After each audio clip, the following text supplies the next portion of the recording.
All right, good afternoon. How's everyone doing?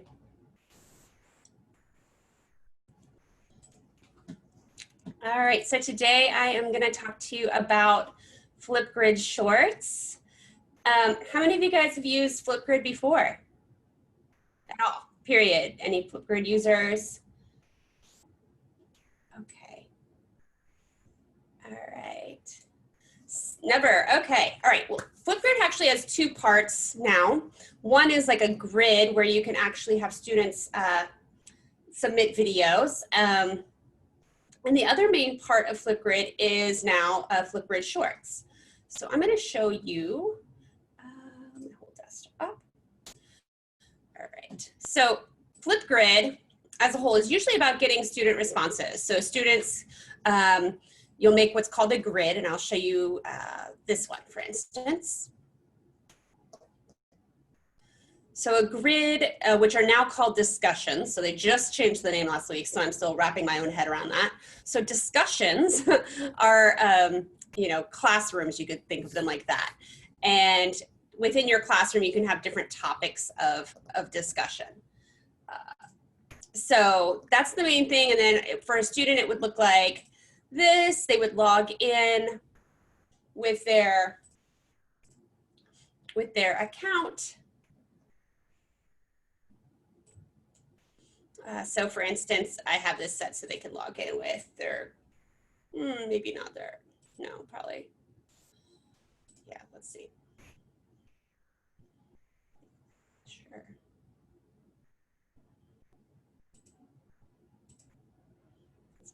Whoa, okay, that was weird.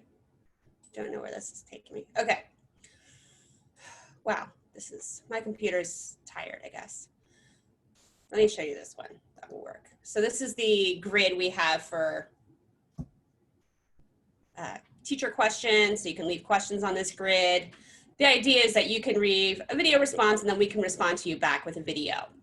So this could be something you guys could implement in your classes, is you could have a discussion board for student questions, like it's all the time help desk for your students. Let's see.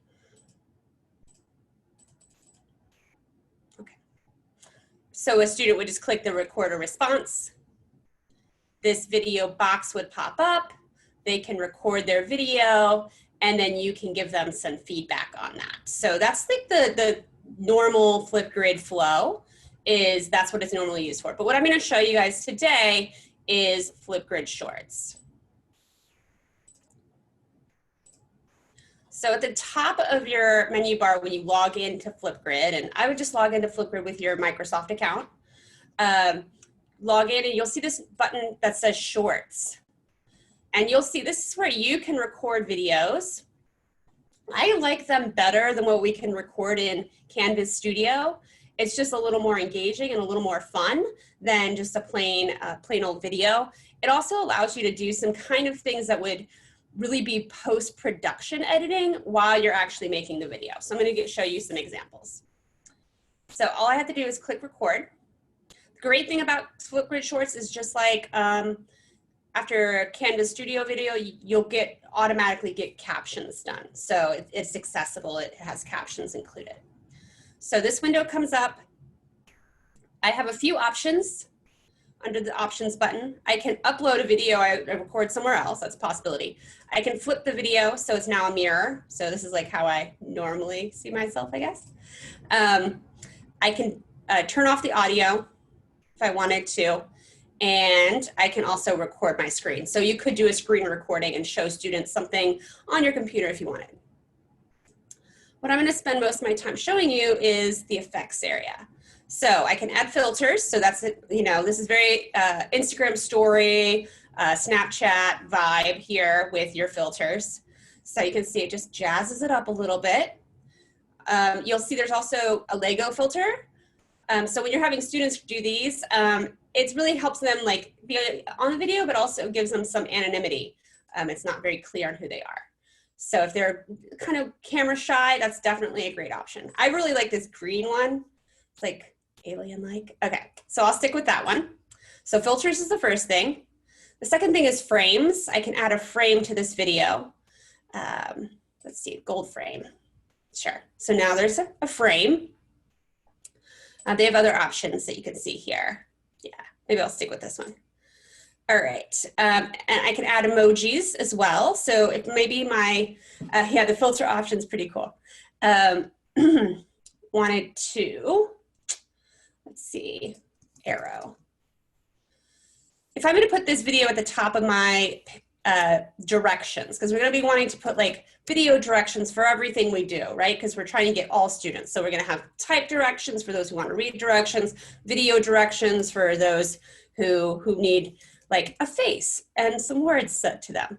Apparently I can't spell arrow.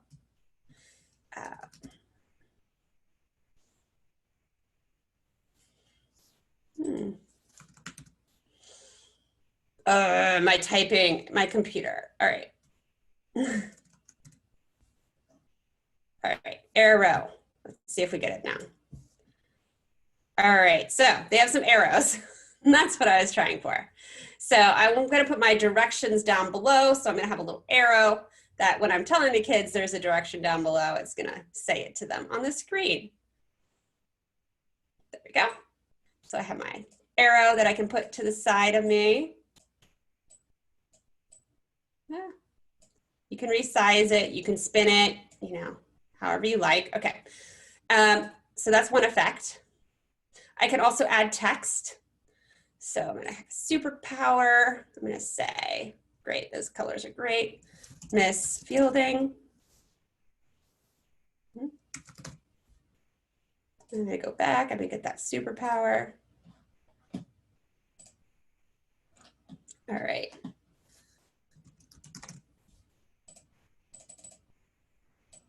All right, so I'm pleased with that. I'm just gonna stick with those letters.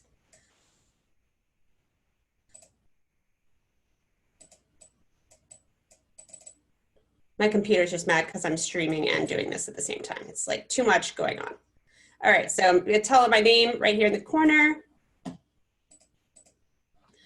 And then another effect I can add, and I can draw directly on here. So I could draw with like a paintbrush. And that's helpful when you're using the board. So you can have a whiteboard.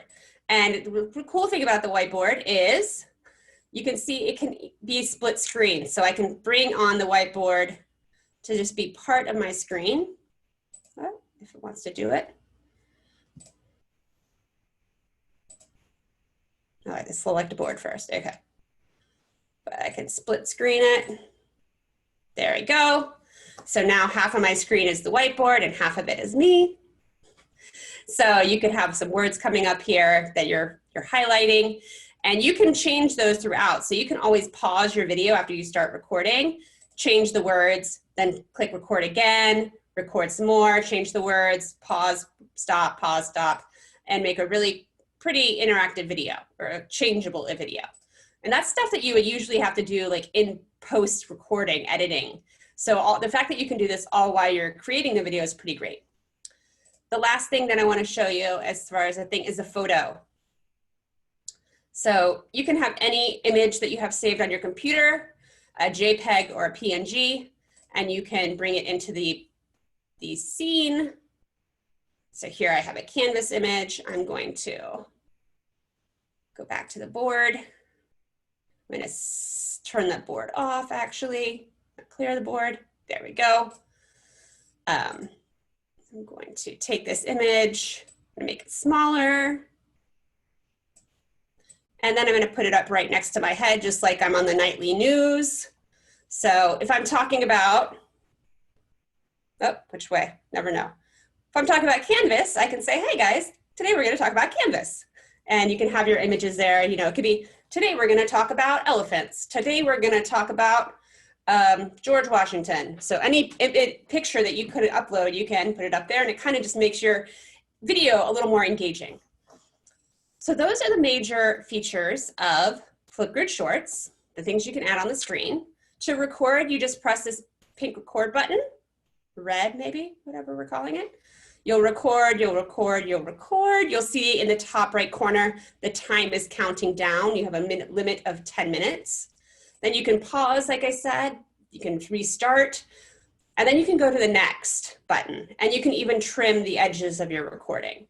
So here, if I don't want the very end, I can trim it down, let it play all the way first before we trim. You'll see you can add another clip, so you'll just click add more. Or if you're happy with it, you'll just press next. You'll take a selfie and say next.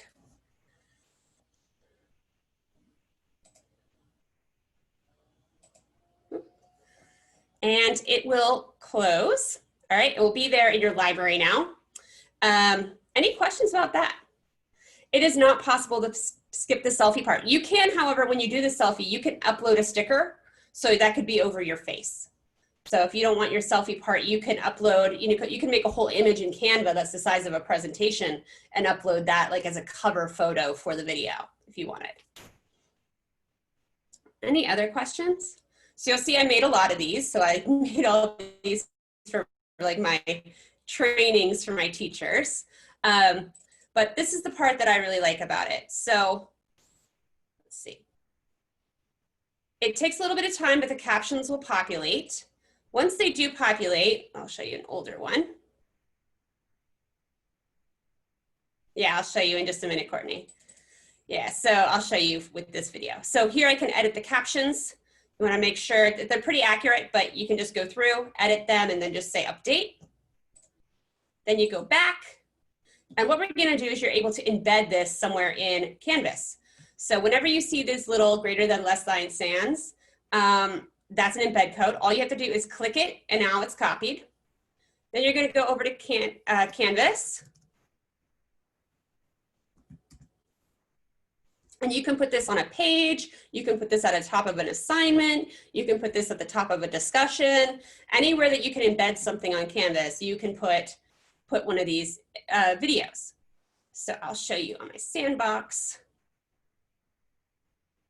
I'm just going to create a page and put it there. Practice. So here's the rich content editor. Down here, you'll see the same little greater than less sign slash. That's where you can post and put the embed code. So I'm going to click it. I know I'm on the back side because that toolbar at the top went away. So all that toolbar of formatting is gone. I can paste that embed code. I switch back to the front, clicking that button again. And now my video is right there on the page.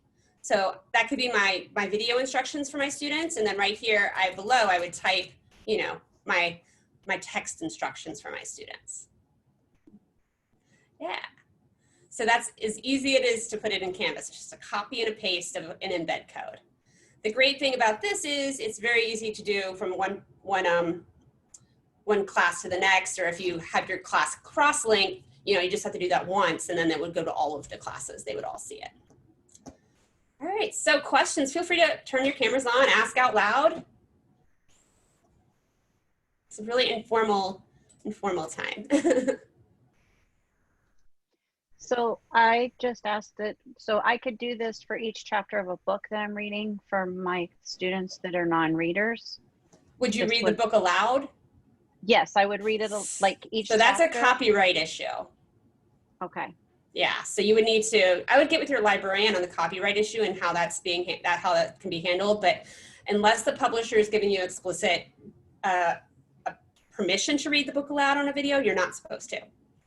Okay, not even if they have, the whole class has read aloud accommodations? Again, yeah, that's iffy. Okay. So I would, again, talk to your librarian. They're the guru on the copyright stuff. Okay, thank you. I do know a lot of those people that posted things to YouTube this spring got in trouble. So Okay. not necessarily in our district, but just nationwide. Yeah. Yeah. Other questions? Or Melissa, you're a librarian? No. Okay, sorry. Sixth grade language arts. Oh, okay. I don't know why I thought librarian. There's no librarians here, are there? I do know that in the spring, Louis Sakar and a couple of other authors. Penguin Publishing is one that allowed Yeah. teachers to do read alouds through YouTube. And a lot of them have extended that to fall. So you just have to kind of Google the publisher. Most of them, it's right on their website because I've been looking into that too. Yeah. But like we got permission to do wholes that way for sixth grade, that we could read the chapters out loud and record them. Okay. We didn't So- end up doing it, but he gave permission for all of his books. So there's some that are. All right, so Barbara wanted me to show the embed thing again. So here's the video, or I just click on a video that I want to embed. Open it up if it wants to open. Okay, maybe this one. I don't know. Okay. All right, so I click on the embed code button. Remember, greater than less sign with a slash between it. Just click on it, it copies. Then I go over here. And remember, I want to be on the back side, so I don't want to see this toolbar. I would just go over here, paste it, go back to the front, and now my video is there. And no, your student doesn't have to be logged in to see it. This is completely public. But the kind of nicer thing about this is it's not like so public that it's in YouTube. Someone can only see it if you're actually sharing it with them. But it is not something they have to log in to see. Can you create the video in Flipgrid directly?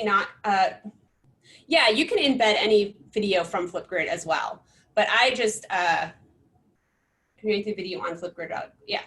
Yes, you can create this video and make it like the headline of your part of your Flipgrid grid if you wanted to. Yeah. Any other questions or ideas about how you might use this? So I'm wondering can you use this kind of Flipgrid short in an ed puzzle where then it stops it and has the students respond to something? Or yeah, so you can totally, so here, if I go back, I can download this video if I wanted to. So here's a download button. So I can download it here and then upload it to Edpuzzle and then add my questions in. Yep, totally. Or I could download it here and upload it to YouTube. Or I could download it here or upload it directly to Canvas Studio. I don't know why you'd really want to do that because the captions wouldn't go with it. But yeah, you could technically do that. Not all shorts question, but can you show how Flipgrid works, the basics? Okay. Sure. Is everyone good with shorts? Does anyone want to see or ask anything else about that? Okay. All right. So just Flipgrid. And I'm not going to go all the way into like the Canvas integration because I really think that's something you should probably work with your ITC on. But, well, now I feel like I need to. All right. What you're going to do, because every teacher has to install the integration themselves for their Flipgrid stuff. So in your Canvas course, you'll go to Settings. You'll go to Apps, and you have to do this in each one of your individual courses. You'll go to Apps. You'll look for Flipgrid.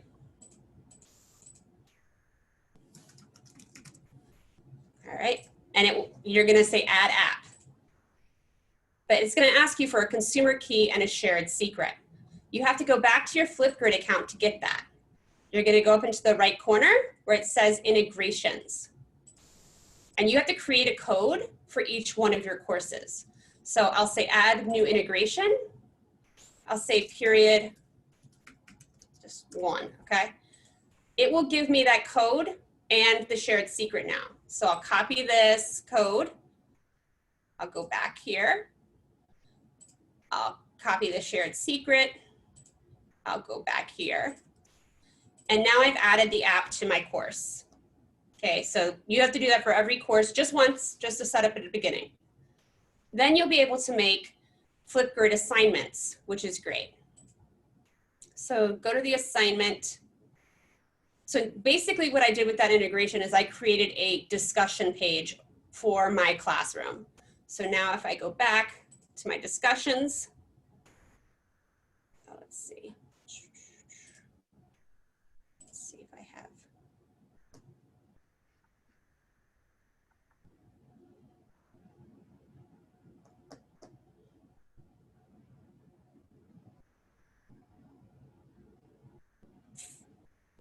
let's see, maybe I have to do this first. I can then make an assignment with that now that I've installed it. So I just go to the plus assignment. And all of these LTI tools or external tools you do in this submission area.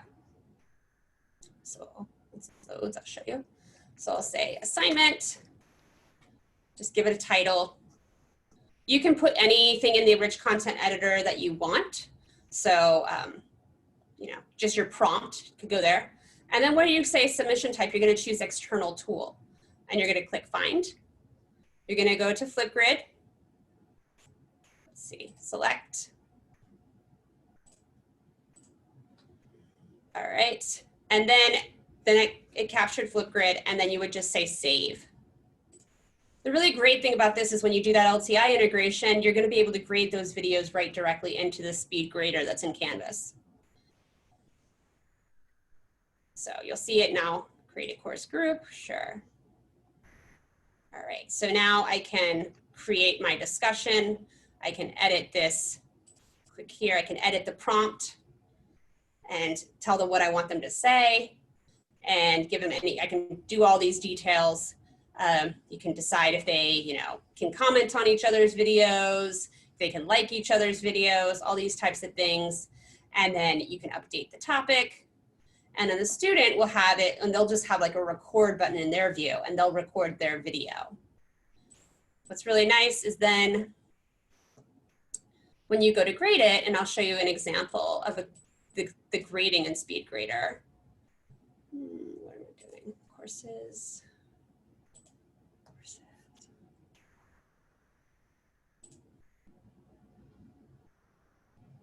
You don't have to know, but it might be if you're just copying and pasting, it might be beneficial to put it in both places. So let me go to the assignments. So every kid's response will be on the grid and their classmates can watch it and view it, but you don't have to go to the grid to see everyone's response, which is the nice thing. So you will be able to go here. This is one we did in a summer course this summer. I'm going to go to SpeedGrader.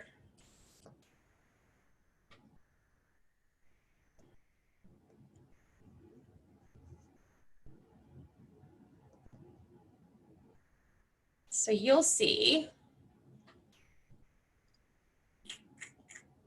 let me go to someone who did it. You'll see the student's video right here, and you'll be able to give them the feedback and grade their work right here. So there's that student's video, and then I can give them the grade, and I don't have to keep going through the grid trying to be like, who did it, who did it? It will all come up in SpeedGrader.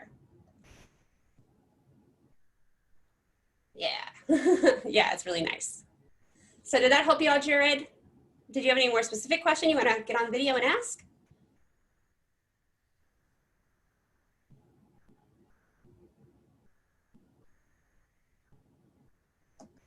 Okay. But yeah, so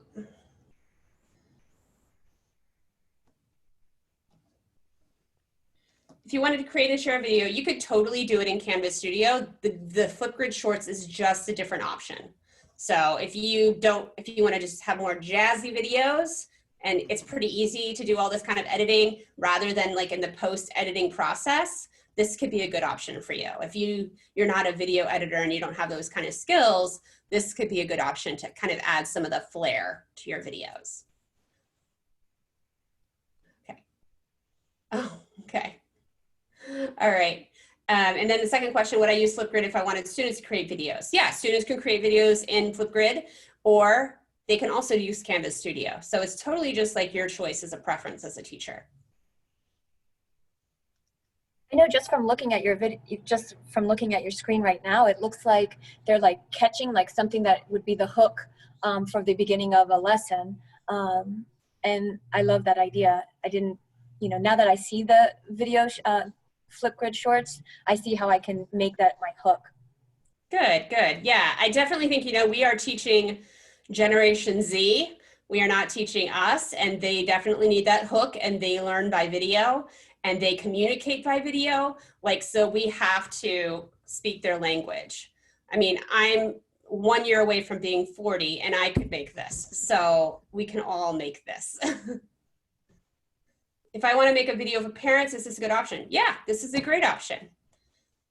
Yeah, just embed it on your page. I'm kind of recommending to my teachers when I meet with them next week to have a page that's for parents, because we have to work with them a little bit more this year than we have in the past. So yeah, making a page and a space for and communicating with parents would be great.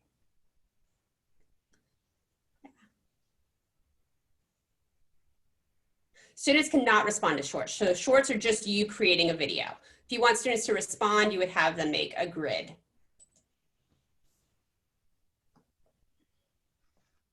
Oh, and you'll see that Canvas course I made is now there. That sandbox. Yeah. Any other questions? I am going to stop sharing. For those of you who are new to ITC events, ITCs for all events, we always do a little certificate at the end. So I'll be putting the link to the Google form if you want a certificate. These events aren't in the ERO, but you can collect these certificates and you know, keep them for your renewal stuff. Or you can be like Mr. David this summer, and he made a whole. He's missing today. I'm gonna have to rib him about that. I know this is a little like short last minute, right? I'm gonna message him and say, I did one, you didn't. So the attendance form is in the chat now.